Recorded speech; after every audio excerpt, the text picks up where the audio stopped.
Hebrews chapter 5.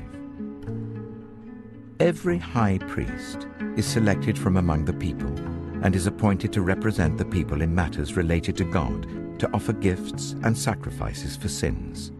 He is able to deal gently with those who are ignorant and are going astray, since he himself is subject to weakness. This is why he has to offer sacrifices for his own sins as well as for the sins of the people. And no one takes this honor on himself, but he receives it when called by God, just as Aaron was.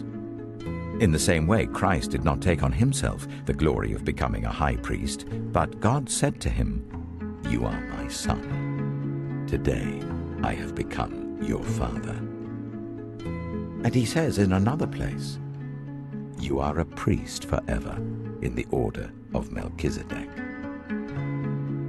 During the days of Jesus' life on earth, he offered up prayers and petitions with fervent cries and tears to the one who could save him from death, and he was heard because of his reverent submission. Son though he was, he learned obedience from what he suffered, and once made perfect, he became the source of eternal salvation for all who obey him, and was designated by God to be high priest in the order of Melchizedek.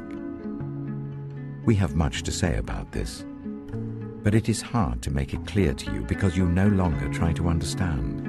In fact, though by this time you ought to be teachers, you need someone to teach you the elementary truths of God's Word all over again. You need milk, not solid food.